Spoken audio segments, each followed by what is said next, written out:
दशकम् 63 गोवर्धनोद्धारण। ददृशिरे किल तत्क्षणमक्षदस्तनितजृम्भिदकम्बितधिक्तडाः सुषमया भवदङ्गतुलां गदा व्रजपदोपरि वारिधरास्त्वया विपुलकरगमिश्रैस्तोयधारानि पादैर्दिशि दिशि पशुपानां मण्डले दण्ड्यमाने कुपितहरिकृदान्न पाहि पाहीति तेषां वचनमजिद शृण्वन् मा बिभीतेत्यपाणिः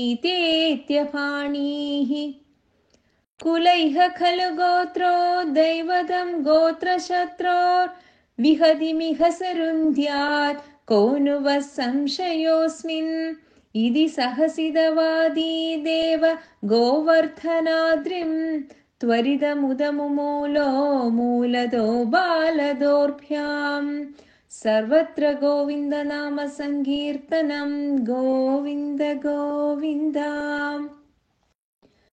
तदनु गिरिवरस्य प्रोत्थृतस्यास्य तावद् सिगतिलमृदुदेशे दूरतो वारितापे परिकरपरिमिश्रान् धेनुगोपानधस्तादुबनिधतधत्ता हस्तपद्मेन शैलम् सर्वत्र गोविन्दनाम संकीर्तनं गोविन्द गोविन्द। भवति विधृतशैले बालिकाभिर्वयस्यैरपि विहितविलासं केलिलापादिलोले सविधमिलितधेनुरेकहस्तेन कण्डूयति सति पशुपालास्तोषमैषन्द सर्वे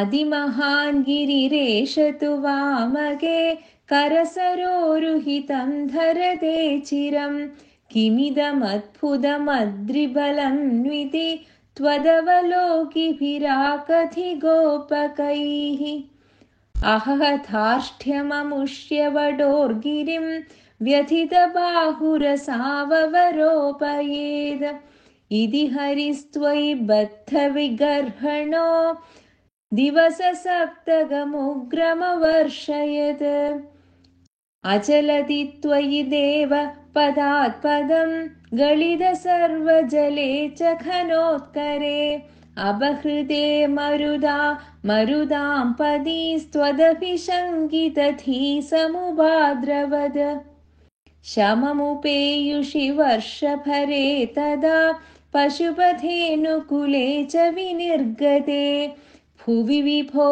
समुपाहितभूधरः प्रमुदितै पशुपै परिरेपिषे धरणिमेव पुरा धृतवानसि क्षितिधरोद्धरणे तव कश्रमः इति नुदस्त्रिदशैकमलापदे गुरुपुरालय पालय मां गदाद सर्वत्र गोविन्दनाम संकीर्तनं गोविन्द गोविन्द।